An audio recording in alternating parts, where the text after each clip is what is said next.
Il est 16h50, c'est l'heure du grand dossier. Soyez les bienvenus en direct sur LCI, Canal 15. Le point de non-retour a été atteint. Le régime des Mollahs prévient Israël ne sera bientôt plus habitable. Au moins 24 morts, des centaines de blessés depuis vendredi. En Iran, 224 tués et des milliers de blessés. Mais l'État hébreu est déterminé à faire tomber le régime, quoi qu'il en coûte. L'armée israélienne demande ce soir aux habitants d'évacuer une partie de Téhéran, la capitale. Dans sa ligne de mire, le guide suprême Ali Khamenei. Trump s'est pour l'instant opposé à son élimination, mais jusqu'à quand? Autre cible, le programme nucléaire iranien. Pour empêcher Téhéran d'avoir la bombe atomique, il faudrait détruire les sites de Natanz et Fordo, deux forteresses stratégiques bien enfouies. Quelles sont les armes qu'Israël pourrait obtenir pour les atteindre? C'est ce que nous verrons, carte et images à l'appui, avec le colonel Goya. Désormais, l'Iran menace de frapper tous les pays considérés comme des alliés d'Israël. Jean-Noël Barrot, notre ministre des Affaires étrangères, avertit: les missiles iraniens peuvent atteindre la France. Israël-Iran vers une guerre totale, c'est la question du grand dossier ce soir. Nous sommes en direct avec nos envoyés spéciaux et correspondants en Israël et en Iran. Thomas Misraki à Tel Aviv avec Thibaut Bruck et Siavosh Ghazi à Téhéran. On va rejoindre tout de suite Thomas Misraki. On voit que Israël et Iran se rendent coup pour coup. Effectivement, et nous nous trouvons à Tel Aviv. C'est le poumon de cet État d'Israël, 480 000 habitants, et visé par les missiles iraniens depuis quelques jours désormais. Avec Thibaut Bruck, on va vous montrer les résultats d'une des frappes qui a touché cette ville. Ça s'est passé il y a quelques heures à peine. C'était ce matin, dans ce quartier de Tel Aviv. Ici, 4 personnes sont mortes. Je vais demander à Thibaut de vous montrer l'impact précis du missile au deuxième étage de cet immeuble. Un missile qui est allé frapper dans ce que l'on appelle ici les abris qui sont présents dans chaque appartement ici en Israël, dans les constructions modernes en tout cas, et qui permettent aux Israéliens, en cas d'alerte, d'aller se réfugier. Ici, les personnes qui se trouvaient dans cet abri ont été tuées par la puissance du missile qui a frappé ici. Vous le voyez autour, eh bien, ce sont des dizaines d'immeubles qui ont été endommagés par cette frappe. Derrière nous, il y a un parking sur lequel évidemment tous les véhicules aussi ont été endommagés par cette frappe, mais malgré cette pression des missiles iraniens ici en Israël et à Tel Aviv, eh bien toutes les personnes à qui nous avons pu parler depuis que nous sommes arrivés ici à la mi-journée nous disent toute la même chose. Ce qui se passe ici, c'est une riposte logique de l'Iran, mais ce qu'Israël a fait en allant bombarder l'Iran était nécessaire parce que l'Iran allait se doter de l'arme nucléaire et qu'il fallait empêcher Téhéran d'avoir cette arme nucléaire qui aurait permis à l'Iran de détruire l'ensemble de ce pays où nous nous trouvons aujourd'hui.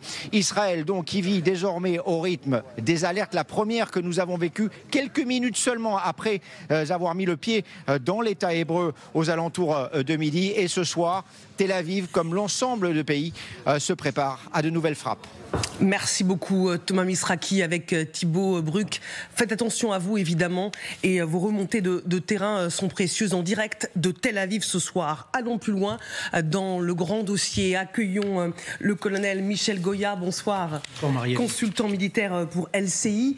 Magali Barthès, bonsoir. Bonsoir. Notre éditorialiste international pour LCI. Guillaume Roquette, bonsoir. Vous dirigez la rédaction du Figaro Magazine. Et Frédéric Ancel est également avec nous, docteur en géopolitique, maître de conférence à Sciences Po, auteur de ce livre « Les 100 mots de la guerre » aux éditions PUF. Merci Frédéric Ancel d'être en direct dans le grand dossier. Israël est sous le feu des missiles iraniens dès ce matin en réponse aux frappes qui ont éteint l'Iran pour la 4e nuit consécutive. 10% des missiles ont visé la population. Regardez la violence de l'impact de ces missiles dans la banlieue de Tel Aviv. Des quartiers entiers ont été endommagés. Évidemment, ces frappes ont également fait des morts. Est-ce le prix à payer dans cette guerre contre l'Iran? Écoutons le chef d'état-major de l'armée israélienne. Comme je vous l'ai dit dès le début, il y aura des moments difficiles. Nous sommes au cœur d'un défi qui ne ressemble pas à ceux auxquels nous avons été confrontés par le passé. Nous savions qu'il y aura un prix à payer et c'est pourquoi nous avons agi maintenant, avant qu'il ne soit trop tard. L'armée israélienne demande désormais aux Iraniens d'évacuer une partie de Téhéran. Colonel, chaque jour, on franchit un nouveau cran dans la riposte. Pas forcément, en fait. Je pense que là, pour l'instant, on est toujours dans le plan de ce qui était prévu. Vous savez, vous avez un grand plan de ciblage qui est à Tel Aviv, et puis là, vous avez un certain nombre de cibles, et tous les jours, les vagues israéliennes partent et vont cocher un certain nombre de cases. De la même façon, la riposte iranienne, elle était parfaitement attendue. C'est exactement... tout se passe à peu près comme c'était anticipé. Maintenant, la vraie, effectivement, il peut y avoir élargissement du spectre quand les Israéliens commencent à sortir des cibles purement militaires. Et là, on peut se dire qu'ils commencent à avoir peut-être d'autres objectifs que la simple destruction de l'outil militaire iranien. Oui, parce que quand le ministre israélien de la Défense, Israël Katz, avertit aujourd'hui que les habitants de Téhéran paieront le prix des frappes iraniennes sur des civils israéliens, dans ce message qui a été publié sur X, ça veut dire que Israël et Iran assument de faire des victimes civiles. Oui, alors ça c'est effectivement c'est un peu nouveau, c'est dire voilà on envisage de taper directement sur des civils. Alors il y a des frappes qui ont eu lieu sur la ville de Téhéran. Alors c'est soit sur des bâtiments particuliers, bâtiments administratifs, bâtiments de gouvernement ou de l'appareil militaire. C'est des frappes de décapitation sur les individus. Ça peut être aussi des frappes sur les lanceurs de missiles, parce que les lanceurs de missiles iraniens sont souvent mobiles, c'est des camions, et que les Iraniens les placent au milieu des villes, ce qui un peu oblige les Israéliens à frapper à l'intérieur de la ville. Et donc le vrai risque, c'est effectivement d'un débordement de cette campagne de frappe vers des objectifs, vers la société, on va dire comme ça, vers la société iranienne, vers la société civile iranienne. Et ça, ce serait, à mon sens, d'abord, je pense que ce serait une erreur stratégique, et c'est, comment dire, c'est beaucoup plus aléatoire. C'est-à-dire que réussir à casser l'outil militaire iranien, ça c'est possible, ça c'est un objectif atteignable. Essayer ensuite de changer le régime, de provoquer une révolte, de faire pression sur ça, c'est beaucoup plus flou, c'est beaucoup plus aléatoire, et on peut continuer comme ça pendant très longtemps. On peut continuer comme si les Israéliens, qui pour l'instant, allez, il faut le dire, bénéficie quand même plutôt sur cette campagne d'un a priori plutôt favorable. Tout le monde est à peu près d'accord sur l'idée qu'il faut casser au moins le projet d'armes nucléaires des Iraniens. En revanche, si ça continue, si les Israéliens commencent à taper sur les civils, si on a des bavures, si on commence à avoir des frappes qui tuent 50 civils au cœur de Téhéran, ben là, les choses risquent de s'inverser, la machine risque de s'enrayer, et ça peut terminer en bourbier en réalité pour Israël. Qu'en pense Frédéric Ancel, un grand spécialiste de la région? Jusqu'où peut aller cette escalade ? Alors d'abord, je rejoins ce qu'a dit le colonel Goya, avec peut-être une hypothèse supplémentaire, la guerre psychologique. Je veux dire par là qu'à partir du moment où les Israéliens souhaitent casser tout ou partie du régime iranien, et on a bien vu qu'ils ont contribué, enfin leurs armes ont contribué à le décapiter pour partie, il s'agit de pousser la population à une forme d'exaspération, mais vis-à-vis de son propre régime, qui déjà est manifestement très détesté. Et à partir du moment où le régime n'est pas capable, contrairement à ce qu'il avait promis depuis des décennies, de protéger sa population, et que l'espace aérien iranien étant nu en réalité, à partir de ce moment-là, il peut y avoir effectivement un chaos qui pourrait, selon les souhaits sans doute du gouvernement israélien, se transformer en révolte. Mais il n'est pas du tout certain à ce stade en tout cas, que les Israéliens souhaitent réellement frapper des cibles civiles. D'abord parce qu'effectivement, Michel Goya l'a très bien dit, ça reviendrait à une espèce de bourbier, et là, Israël dévoierait sa stratégie anti-nucléaire. Ça, c'est le premier point. Le deuxième point, pour vous répondre concrètement, moi, je pense que l'état-major israélien a établi un seuil critique au-delà duquel, un seuil de destruction de matériel militaire à vocation nucléaire en Iran, au-delà duquel l'épée de Damoclès sera repoussée en quelque sorte, au-delà duquel l'échéance dramatique, apocalyptique que craignent sincèrement les Israéliens sera reportée. Je le dis d'un mot, si les Israéliens parviennent à détruire suffisamment pour gagner quelques années, peut-être même a fortiori quelques décennies, eh bien rien n'indique que ça aurait été été en vain, puisque quelques années peuvent parfaitement suffire soit à ce que le gouvernement, enfin à ce que le régime iranien chute de l'intérieur, soit et ou, l'un n'est pas exclusif de l'autre, quelques années peuvent servir aussi à permettre à Israël de développer un nouveau dôme de fer en quelque sorte, mais cette fois-ci à base de laser. On en parle beaucoup et a priori ça, c'est une technique qui avance énormément. Donc vous savez, dans le monde militaire moderne, quelques années c'est très très important. Bon, donc moi je pense que l'objectif d'Israël n'est pas total, ce serait de la pensée magique de la part de Netanyahou et de son état-major. Il n'est que, entre guillemets, partiel, atteindre ce seuil critique qu'évidemment personne ne peut connaître hors de l'état-major israélien. Frédéric Ancel, vous restez évidemment avec nous en direct dans ce grand dossier. Magali Barthès. Là, ce soir, de fortes explosions sont entendues dans l'ouest de Téhéran, nous rapporte l'AFP.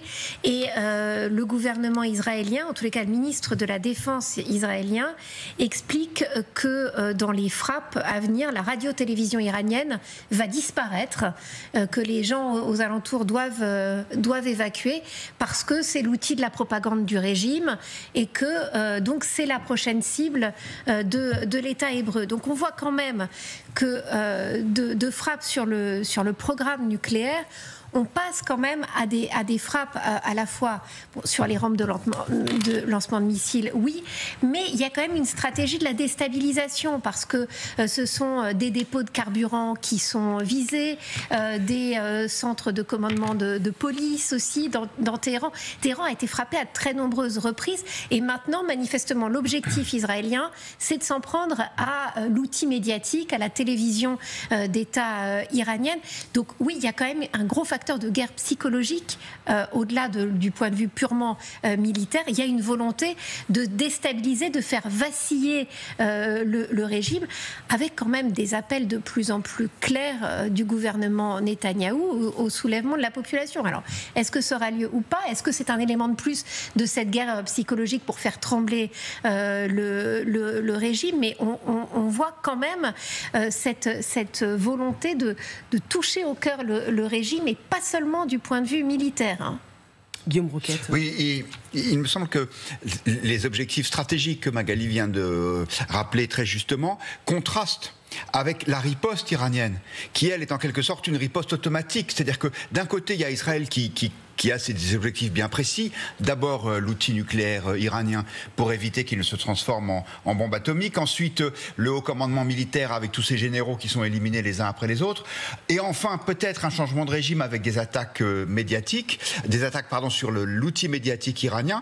Et en face, en riposte, on a ce que Thomas Misraki vient de nous montrer à l'antenne à l'instant, c'est-à-dire des bombes qui sont un peu envoyées comme ça au petit bonheur sur des cibles civiles qui n'ont pas de valeur particulière autre que de faire peur à la population israélienne. Et je trouve que c'est intéressant de voir que cette guerre est vraiment asymétrique. D'un côté, il y a un plan, et de l'autre côté, il y a un peu une réponse dans l'affolement. Colonel Goya, on a vu, grâce à Thomas Misraki, l'ampleur des dégâts dans la banlieue de Tel Aviv. Comment les missiles israéliens ont-ils pu percer le fameux dôme de fer? Les missiles iraniens. Iraniens ont pu percer le dôme de fer israélien. Oui, alors encore une fois, techniquement, le dôme de fer n'a pas été utilisé. C'est vraiment pour les petits projectiles à proximité. Mais maintenant, on a pris l'habitude de désigner comme cela tout le bouclier défensif israélien. Mais ce qu'on voit d'ailleurs dans les images, ce qui est surtout en œuvre, sont les missiles à très longue portée qui peuvent taper même hors atmosphère, dans le vide, dans le vide spatial, les missiles Arrow et les missiles THAAD américains qui ont été déployés. Et donc ils vont aller percuter les missiles balistiques iraniens qui sont les plus dangereux. Les Iraniens, ils peuvent envoyer des drones. C'est long, c'est loin, ça prend du temps, c'est pas très dangereux en réalité, on arrive assez facilement à les intercepter. Des missiles de croisière, donc ça aussi c'est long, ils volent ras du sol, c'est aussi relativement facile à intercepter, mais le vrai danger, ce sont les missiles balistiques, donc ils vont très haut dans le ciel, hors de l'atmosphère, qui prennent beaucoup de vitesse et qui arrivent très vite, et c'est cette vitesse qui les rend difficiles à intercepter. Et donc, à 90%, les Israéliens arrivent à intercepter ces missiles, mais quand vous avez des salves qui arrivent de 50, c'est exprès. Les Iraniens, ils envoient. Alors, ils ont deux contraintes. Il faut qu'ils envoient en même temps des salves pour saturer le système de défense, pour essayer de le saturer. Donc, s'il y en a 50, il y a peut-être 1-2 missiles qui va réussir à passer. Et en même temps, ils doivent doser leur effort parce qu'il faut qu'ils fassent ça tous les jours. C'est-à-dire qu'à partir du moment, tant qu'ils continuent à envoyer des missiles, ils peuvent prétendre continuer à se battre, à résister à Israël. À partir du moment où ils n'enverront plus de missiles, ça veut dire que là, ils sont devenus impuissants. Et à ce moment-là, Israël pourra proclamer victoire. Donc la guerre, elle va se jauger au nombre de missiles que les Iraniens peuvent lancer chaque jour. Si ça diminue, on aura une petite idée du sens de l'histoire. Juste pour terminer, à ce stade, les Iraniens lancent des salves de 50 à une centaine de missiles chaque jour, à peu près. On estime qu'ils peuvent en lancer peut-être sur Israël un bon millier, peut-être un peu plus, on ne sait pas très bien. Il ne faut pas oublier que les Israéliens, le premier mur de défense israélien, il est en Iran, c'est-à-dire que les Iraniens tapent directement les lanceurs de missiles en Iran dès qu'ils le peuvent. Et donc, on a un potentiel, a priori, de frappe iranienne sur 10-20 jours à peu près.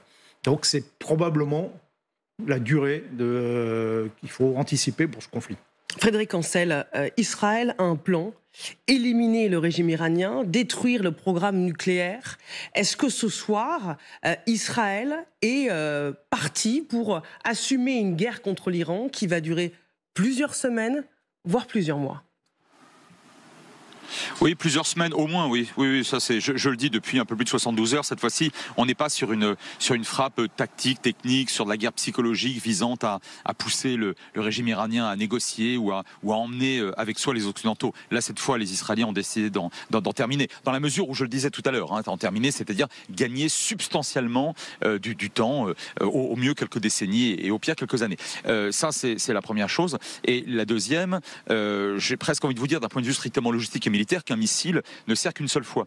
Les chasseurs bombardiers israéliens servis par les meilleurs pilotes de chasse du monde, alors peut-être avec les Français, les Américains, peut-être d'autres, mais en tout cas parmi les tout meilleurs, ils sont réutilisables. Et les redoutables F-35I, on les voit à l'œuvre, sachant que par ailleurs, les Israéliens ne seront certainement pas abandonnés par les Américains, au moins sur l'approvisionnement en munitions, en missiles et en pièces détachées. Ça c'est une certitude, même si Trump, mais ça aurait pu être un autre président américain, évidemment ne frappe pas en même temps, ne participe pas à la guerre offensive du côté d'Israël, sauf évidemment si des bases américaines étaient touchées, ce que je ne crois pas. En revanche, il est à peu près inimaginable que les Américains cessent de livrer des munitions à Israël. Donc effectivement, là aussi, je rejoins ce qui a été très bien dit par Michel Goya.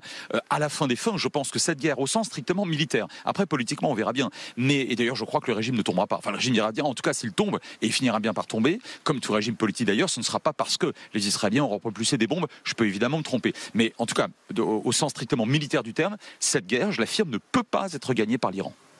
Merci beaucoup Frédéric Ancel avec Juline Garnier. Frédéric Ancel, docteur en géopolitique et maître des conférences à Sciences Po Paris. On va tout de suite partir à Téhéran, retrouver notre correspondant Siavosh Ghazi qui va se connecter et qui est évidemment dans cette capitale iranienne qui va se retrouver sous le feu des attaques israéliennes. Je voudrais qu'on écoute avant ce que dit le président israélien Isaac Herzog qui assure qu'Israël contrôle l'espace aérien. Il l'a dit sur LCI au micro de Darius Rochbin. L'armée israélienne a réalisé d'énormes progrès dans cette opération. Nous contrôlons l'espace aérien iranien et travaillons avec diligence pour désamorcer le problème nucléaire iranien. Notre objectif est d'éliminer cette menace au Moyen-Orient. Colonel, Israël contrôle vraiment le ciel iranien ? De fait, oui. Ou une bonne partie du ciel, au moins tout l'ouest de l'Iran, les Israéliens font pratiquement ce qu'ils veulent. C'est ça ce qu'on appelle la suprématie aérienne. On fait ce qu'on veut dans le ciel. A priori, il n'y a pas d'avion israélien qui a été abattu, même si les Iraniens l'ont revendiqué. Donc à partir de là, ça laisse un champ très important aux Israéliens, soit pour faire des frappes, mais comme le disait Frédéric Ancel, l'avantage des avions, c'est que vous pouvez les réutiliser. Un avion, ça porte au moins autant d'explosifs qu'un missile balistique, au moins autant. Et en plus, vous pouvez multiplier les missions tous les jours, les mêmes, ils recommencent. Donc c'est ça la vraie force de frappe. Ces avions, plutôt, les missiles, c'est un peu par défaut. C'est pas parce que c'est généralement parce qu'on peut pas utiliser des avions. Et donc ils ont une capacité de frappe, ils ont une capacité pas oublier de raids aussi, c'est-à-dire concrètement envoyer des commandos au sol faire des trucs, sachant qu'ils ont déjà aussi, on en parle assez peu, mais il y a aussi déjà une force sur place qui est à l'intérieur de l'Iran, par le Mossad, des forces spéciales, et qui non seulement contribue à décapiter au moins la structure militaire du régime et les gardiens de la révolution, mais aussi mène des actions de combat, de destruction sur un certain nombre de sites, et notamment le repérage des sites de lancement mobile. Donc oui, les Israéliens font un peu ce qu'ils veulent. Il faut être clair là-dessus. Ils peuvent donner des grands coups de marteau autant qu'ils en veulent. Voilà, stratégiquement, on est comme ça. Bon, maintenant, qu'est-ce qu'on peut faire avec des coups de marteau ? Quels résultats on peut obtenir avec des coups de marteau ? On peut obtenir des résultats militaires, effectivement. Il y a un certain nombre de critères. On peut taper suffisamment le programme nucléaire pour, comme le disait Frédéric, considérer qu'il est neutralisé pendant au moins un certain temps. On appelle ça une opération tonte de gazon.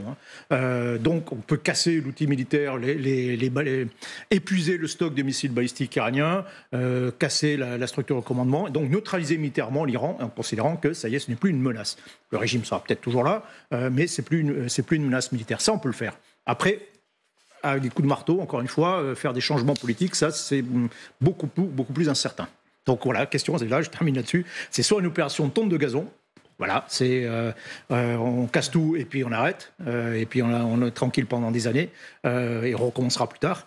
Soit on essaie d'avoir un résultat décisif et de faire un changement complet de la politique iranienne, un changement complet de régime. Et là, c'est évidemment beaucoup plus ambitieux. L'État hébreu est déterminé, vous l'aurez compris, à faire tomber le régime iranien, quoi qu'il en coûte. Dans sa ligne de mire, le guide suprême Ali Khamenei, Trump s'est pour l'instant opposé à son élimination. Mais jusqu'à quand? Nous poserons la question à Éric Danon, ex-ambassadeur de France en Israël, qui va nous rejoindre. À tout de suite.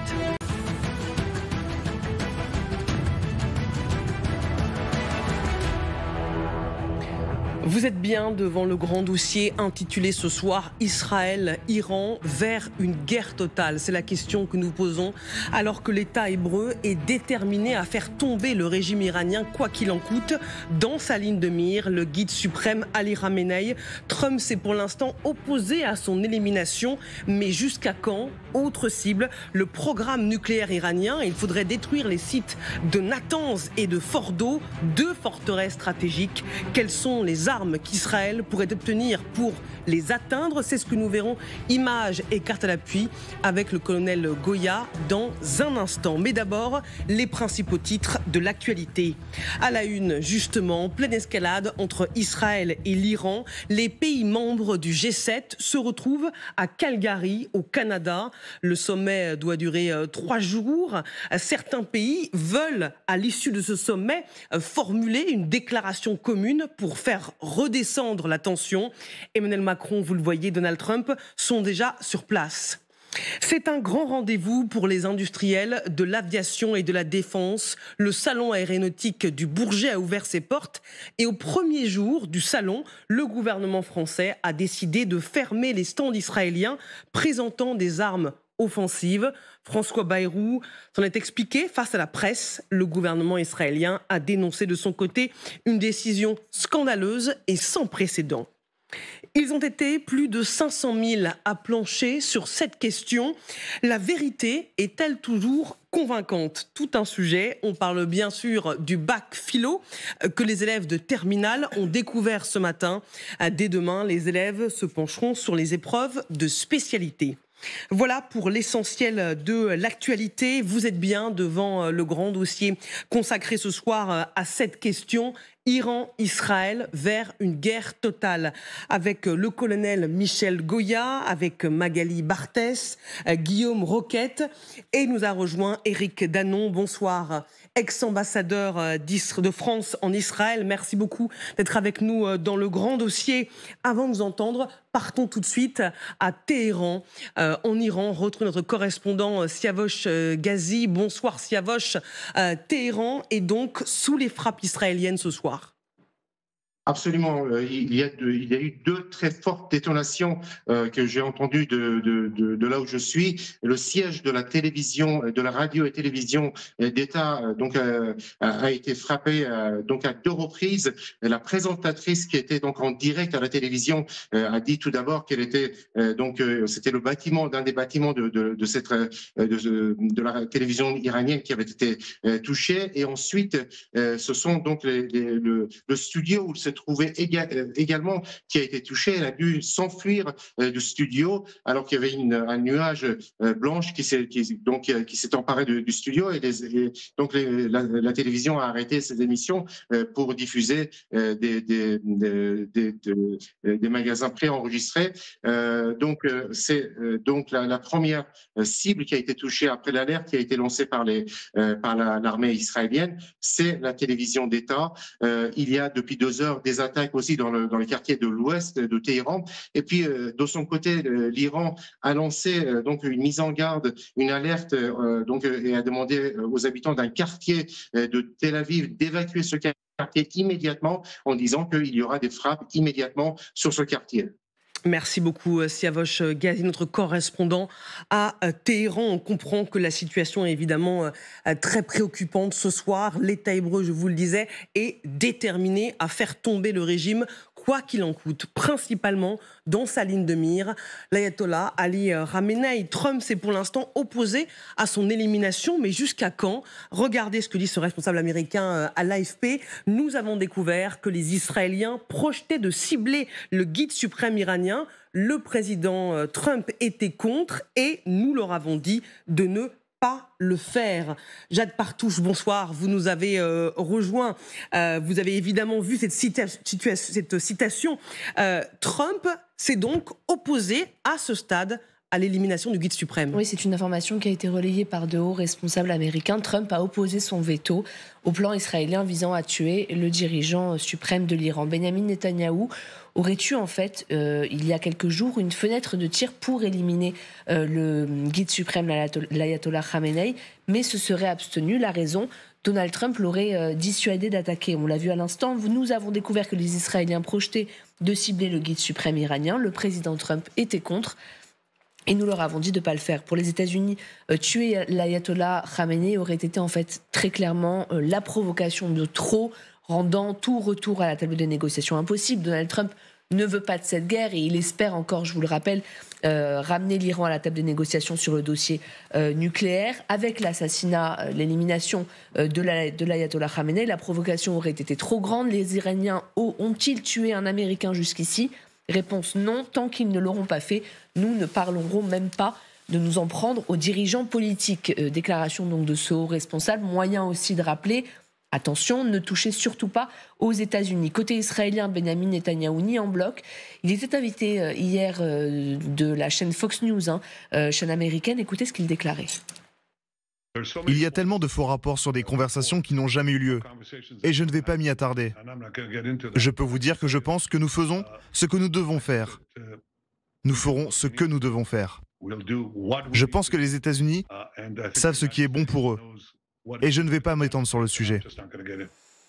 Alors, le Premier ministre israélien parle de fake news. Son ambassadeur aux États-Unis déclare, lui, que personne n'a été rayé de la liste. Regardez ce qu'il dit. Je pense qu'il est juste de dire qu'une personne menaçant de détruire Israël ne devrait pas être rayée de la liste des cibles. Le conseiller à la sécurité nationale va exactement dans le même sens et nie en bloc, effectivement, que Donald Trump aurait imposé un quelconque veto. Alors, objectif maintenu ou abandonné, ce qui est sûr, c'est que les Israéliens ont ciblé une zone tout près de l'endroit où se trouvait l'ayatollah Khamenei il y a quelques jours, justement, avant qu'il ne soit mis davantage à l'abri.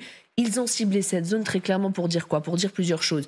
Nous savons où trouver l'ayatollah Khamenei, nous avons la possibilité de l'atteindre et nous tirons la sonnette d'alarme avant une possible intervention, sachant que pour parvenir à renverser le pouvoir, c'est Khamenei qu'il faut viser. Les Israéliens le savent très bien. Le pouvoir, c'est lui, et ce depuis 36 ans.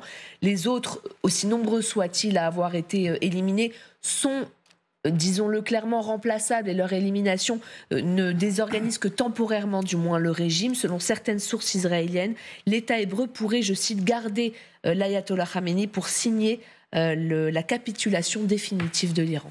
Jade, au-delà du cas du régime, du Mollah, le chef des Mollahs, le régime des Mollahs, justement, perd des dirigeants. Oui, à commencer par le chef du renseignement des gardiens de la Révolution, Mohamed Khazemi, et son adjoint. Un 3e officier du service a été tué dans une frappe à Téhéran. Information confirmée justement hier par Benyamin Netanyahou sur Fox News. En 4 jours, vous avez au moins une vingtaine de cadres militaires qui ont été éliminés. Quelques exemples ici.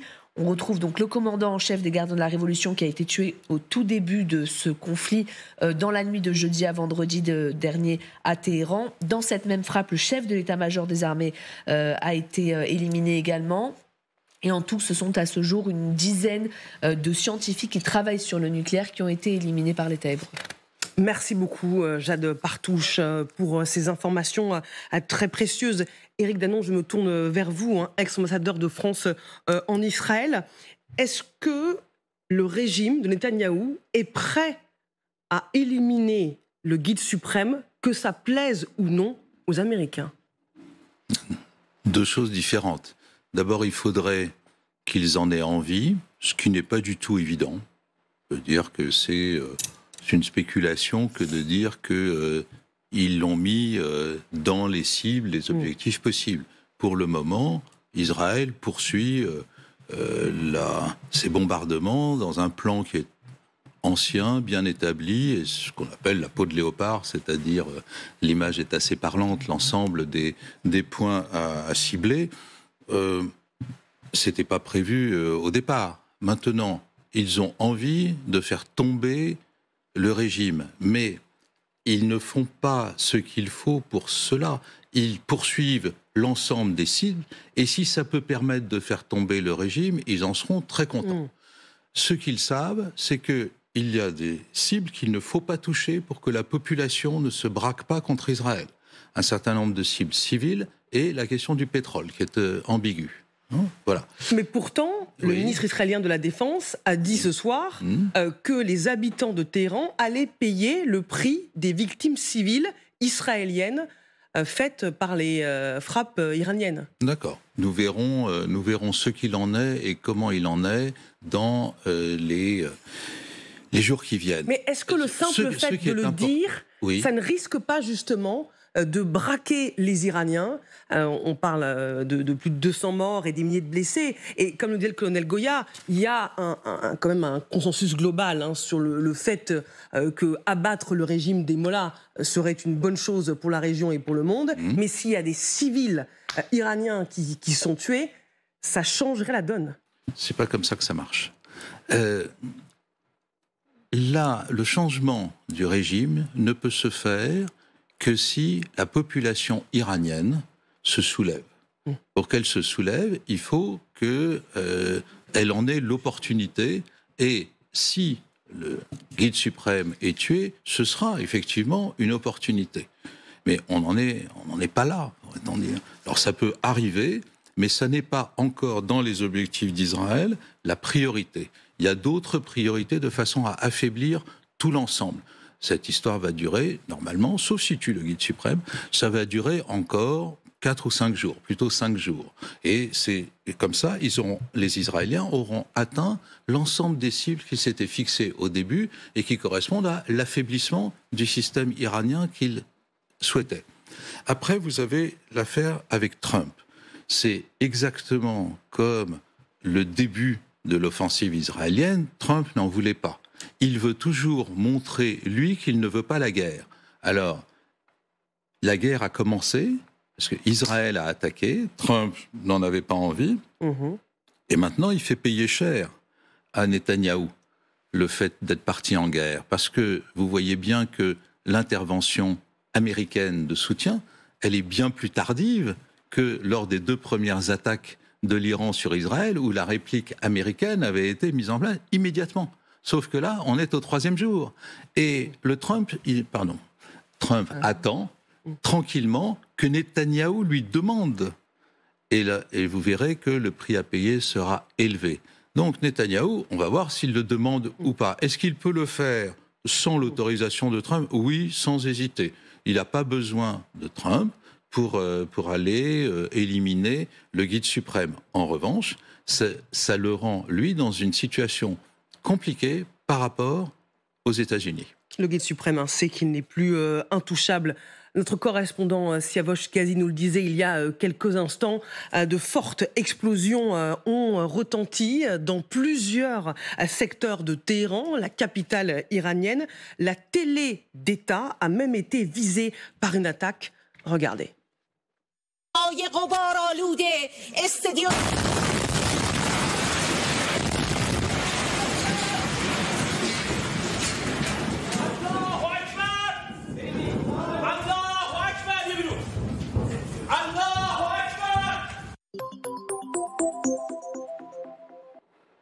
Magali Barthès, on ne sait pas si la fondatrice a survécu à l'attaque. Notre correspondant avait l'air de dire que oui.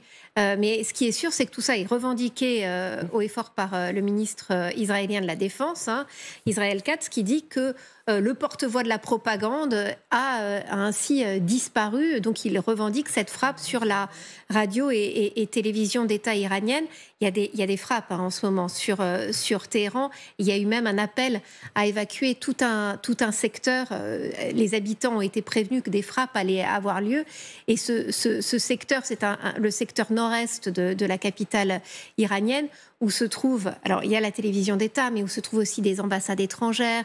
C'est l'un de nos invités qui nous expliquait, c'est aussi là où c'est un quartier très cossu, où se trouvent les Champs-Élysées de Téhéran, donc des magasins de luxe. C'est vraiment cette bourgeoisie soutien du régime aussi qui a été visée avec des centres de commandement. Et on voit en effet le résultat et ces images qui sont vraiment là pour frapper les esprits. C'est-à-dire qu'en direct, elle était en train de s'exprimer et il y a eu cette frappe israélienne très violente destinée à faire taire, en fait, cette radio-télévision israélienne qui est vue comme la voie de la propagande par Israël. Est-ce que le conflit est en train de basculer sous nos yeux, Iran et Israël qui assument de frapper des civils si nécessaire? Je vous voyais dire oui, Éric Danon. Oui, absolument. Le conflit, il bascule parce que la détermination israélienne est telle que on sent qu'ils veulent aller au bout du plan de frappe qu'ils s'étaient fixé. La deuxième chose, c'est qu'ils maîtrisent complètement le ciel. C'est fini, et donc ils peuvent frapper à peu près où ils veulent, quand ils veulent, etc. Ensuite, on voit que à ce stade, mais peut-être que ça va changer, ils ne frappent pas des cibles civiles trop importantes, pourrait-on dire, et c'est-à-dire que c'est pas on frappe la population civile. On frappe certains bâtiments comme la télévision ou d'autres choses, mais c'est pas la population civile générale. Et pour le moment, et c'est très important, ils ne frappent pas les installations pétrolières. Guillaume Roquette. Oui, moi je pense que le conflit peut continuer parce qu'il est maîtrisé. Oui. C'est-à-dire que même si évidemment le nombre de morts est toujours dramatique, mais par rapport à l'intensité géopolitique de cette guerre, elle fait relativement peu de dégâts à ce jour. 20 morts, une vingtaine de morts côté israélien, 10 fois plus côté iranien. Et donc on peut imaginer que pour Netanyahou, le fait qu'il réussisse à protéger même de façon relative sa population, ça renforce sa détermination. Après, la question, c'est de savoir est-ce que les Iraniens vont continuer à se contenter de riposter comme ils le peuvent, c'est-à-dire de façon relativement peu opérante jusqu'à présent, ou est-ce qu'ils vont essayer de donner une nouvelle intensité à ce conflit, en particulier une intensité économique. On sait que l'Iran, par ses frontières, contrôle l'entrée grâce au détroit d'Ormuz, et donc il peut bloquer, gêner les exportations d'une partie importante du pétrole produit mondialement. Là, ça changerait la nature de la guerre. Magali ? Contre lui, d'ailleurs. Il y a des informations... Oui, il en serait le premier touché. Il en serait le premier touché. Il y a un autre cas de figure, c'est que les Iraniens, d'après notamment l'agence Reuters, ont fait passer des messages ce week-end, notamment à Oman, qui avait joué les intermédiaires dans ces négociations sur le nucléaire, en demandant à ce que le message soit passé à Trump que si un cessez-le-feu pouvait avoir lieu, il pourrait revenir à la table des négociations et il serait certainement plus enclin à négocier sur le nucléaire. Alors est-ce que, c'est la question que l'on se pose aussi, est-ce que l'Iran va continuer ses frappes ou est-ce que les Iraniens sont en train de se demander s'il ne vaudrait pas mieux essayer de négocier? C'est le calcul de certainement Donald Trump. Cette information sur l'ayatollah Khamenei qui n'aurait pas été visé grâce au veto de Trump, c'est la presse américaine. Ce sont des fuites dans la presse américaine. Donc c'est bien que le message qui est envoyé, c'est que du côté américain, on plaide pour la modération. Autre cible du gouvernement israélien, le programme nucléaire iranien. Il faudrait détruire les sites de Natanz et de Fordo, deux forteresses stratégiques. Mais pour l'instant, contrairement à ce qu'avait annoncé Israël ce matin, la principale installation du site nucléaire de Natanz n'a pas été détruite. C'est ce que nous dit le patron de l'AIEA, Raphaël Grossi. Écoutons-le. Rien n'indique qu'une attaque ait touché la salle souterraine des centrifugeuses qui permet l'enrichissement du combustible. En revanche, la perte d'alimentation électrique pourrait avoir endommagé les centrifugeuses qui s'y trouvent.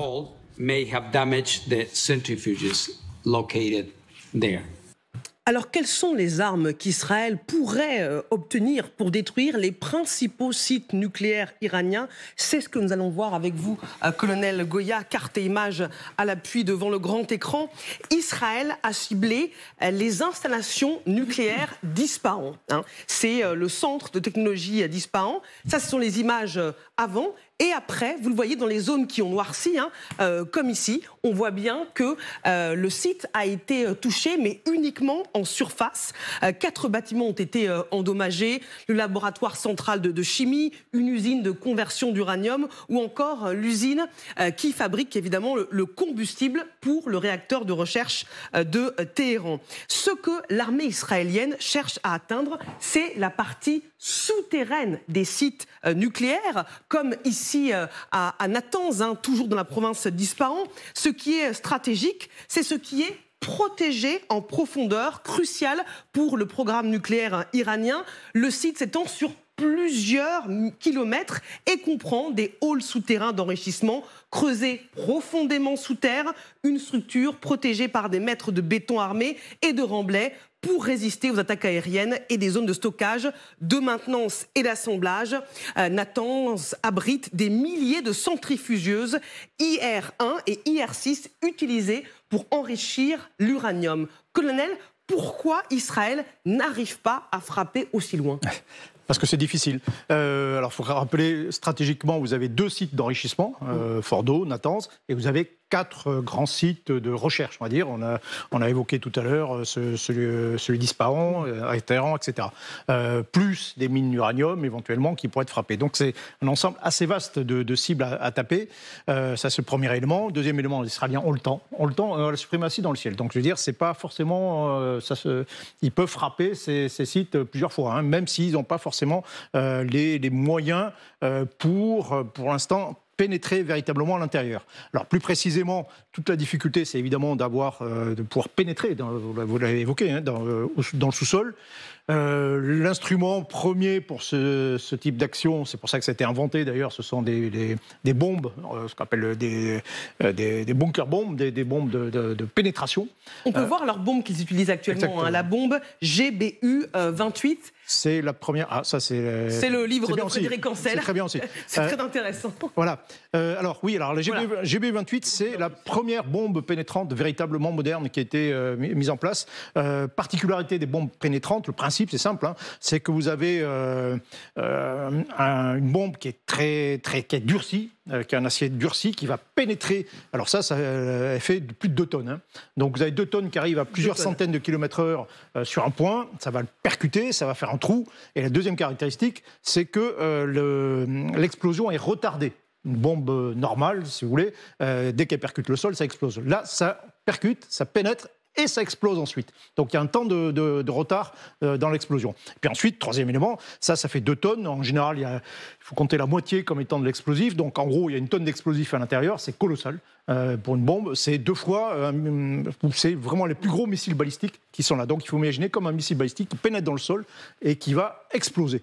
Et donc il va exploser, qui va pénétrer en profondeur. Ça peut aller jusqu'à 30 mètres à peu près. Mais c'est pas assez puissant. C'est qui est un peu insuffisant, effectivement, pour les sites que l'on a évoqués. Sauf si ça dépend, je ne sais pas combien ils en ont, les Israéliens, mais si vous en balancez une série de 10 sur le même endroit, sur le même trou, peut-être qu'au bout d'un moment, ça va réussir à casser. Alors, il leur faudrait la bombe GBU 57, la bombe que les Américains, pour l'instant, ne leur livrent pas. Oui, alors vous voyez, on est dans une autre dimension. La GBU 28, c'est 2 tonnes 2. Là, on est sur 13 tonnes 6. Donc, ça veut dire déjà 13 tonnes 6, il faut l'avion pour le porter. Tout à l'heure, on voyait, c'était un F-15, c'est le chasseur-bombardier le plus gros que les Israéliens possèdent. Mais ce n'est pas suffisant pour porter une GBU 57. Ça, on voit, c'est un bombardier B2, furtif. Les Américains en ont déployé. Ils sont à Diego Garcia et avec des bombes comme ça qui sont prêts à. Mais les Israéliens n'ont pas de bombardiers comme ça pour les porter. Alors ça, oui, effectivement, ça peut taper probablement jusqu'à 50 mètres, 80 mètres. Mais quand on parle de mètres, on parle de mètres de quoi aussi, Il y a de la terre, il y a parfois c'est verrouillé, il y a de l'acier, il y a du béton, c'est très compliqué. Mais ceci dit, oui, avec ça, avec un certain nombre de bombes GBU 57, vous pouvez y aller, vous agrémenter ça de bombes d'1 tonne aussi. Quand les Israéliens ont tué Hassan Nasrallah, ils ont lancé 82 bombes d'1 tonne. C'est comme si vous avez lancé 80 missiles balistiques au même endroit, exactement au même endroit, en termes de puissance. Donc, les Israéliens, même, ils utilisent ce qu'ils ont. Plus du bombardement, plus il ne faut pas l'exclure, la possibilité maintenant qu'ils peuvent à peu près tout faire ce qu'ils veulent dans le ciel iranien, lancer, j'exclus pas, des commandos directement au sol sur le site de Natanz ou Fordo pour aller essayer de pénétrer à l'intérieur et d'aller casser ce qui se passe à l'intérieur. C'est une opération qui est possible. C'est possible. Vous restez avec nous, colonel, parce qu'on va évidemment poursuivre ce débat en précisant également que l'Iran déclare ce soir qu'elle est prête à s'attaquer, à frapper tous les pays considérés comme des alliés d'Israël, y compris la France. Notre chef de la diplomatie française, Jean-Noël Barrot, a rappelé hier que la France était à portée de tir iranien. Quels sont les dangers pour notre pays, notre territoire? Réponse après la pub dans le grand dossier.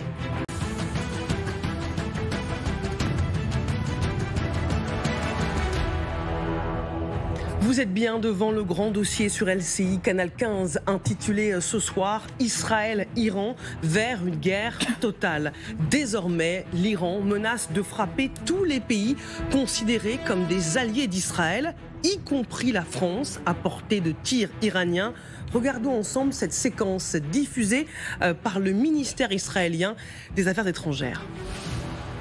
Le programme de missiles balistiques iranien n'est pas juste une menace pour Israël, c'est une menace pour l'Europe et pour l'Occident. L'Iran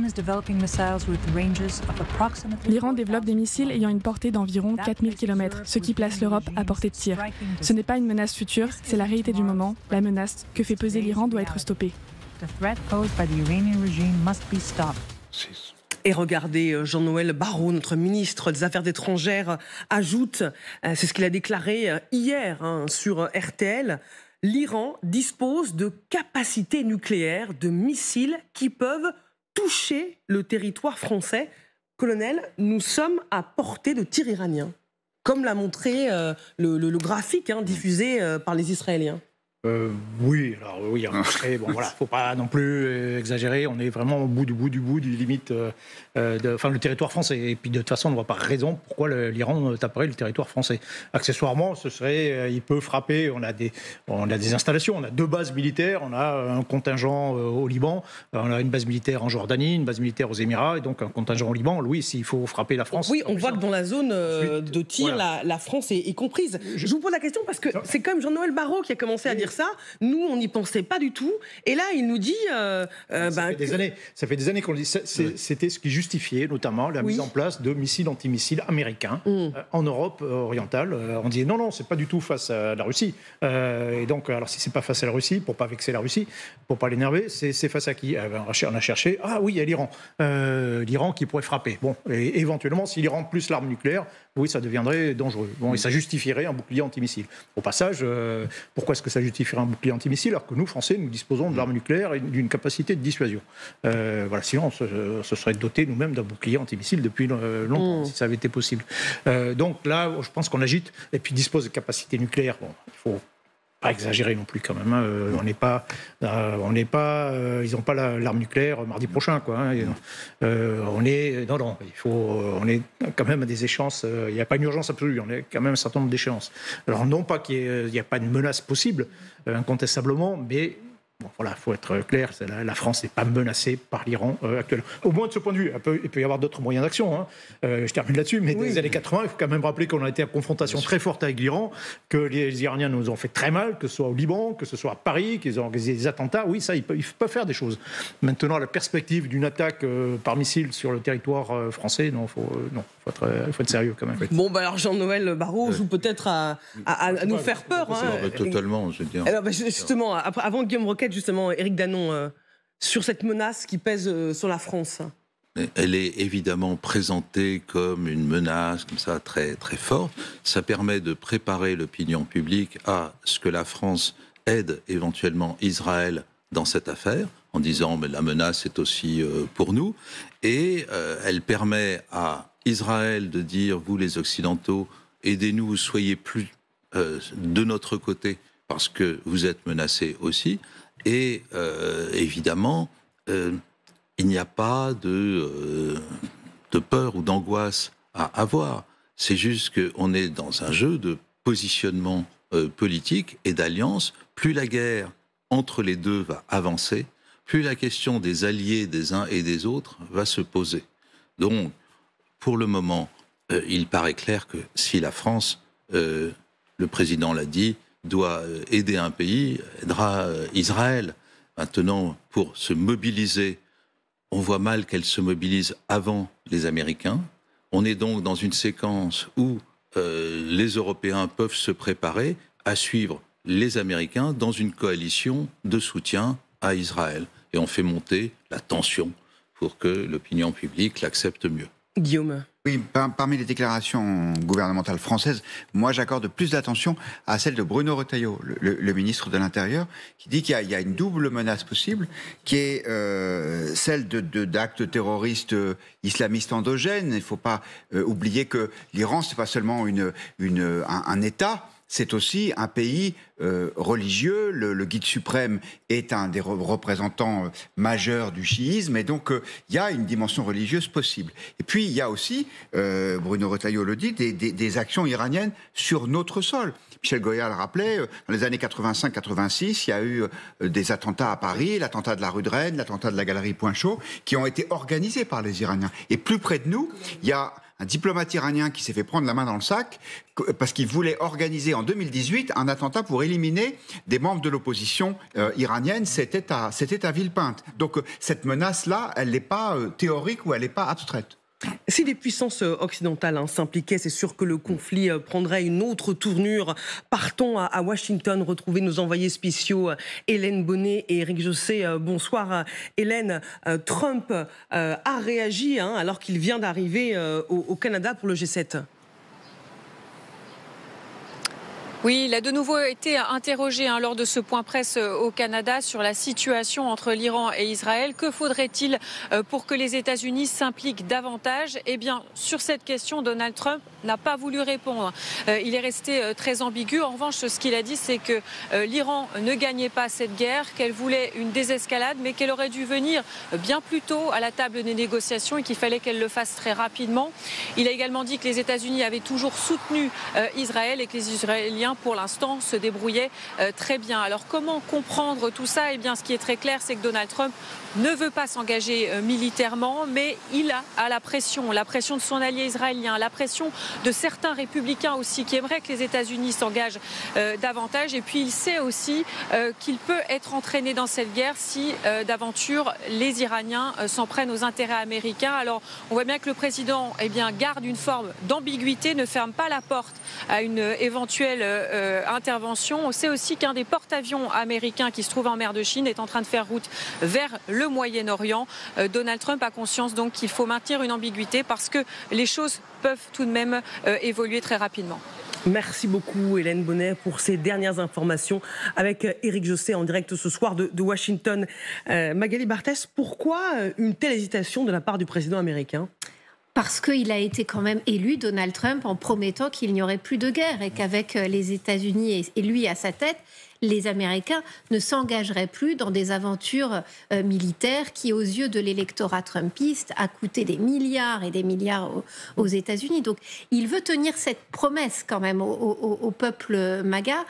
En même temps, Israël, il a aussi tout l'électorat, tout un électorat extrêmement religieux qui a voté pour lui, pour sa défense d'Israël. Donc, on sent bien que sa position, elle est difficile à tenir. Il y a en plus toute une branche du parti républicain, version bien plus conservateur traditionnelle, qui appelle à finir le travail. C'est ce que dit notamment le sénateur Lindsey Graham hier, en disant maintenant que c'est commencé, il faut plus qu'il y ait la moindre trace de nucléaire une fois que l'opération sera terminée en Israël. Ce qui est très frappant quand même depuis 4 jours, c'est qu'on voit que l'Iran fait très attention.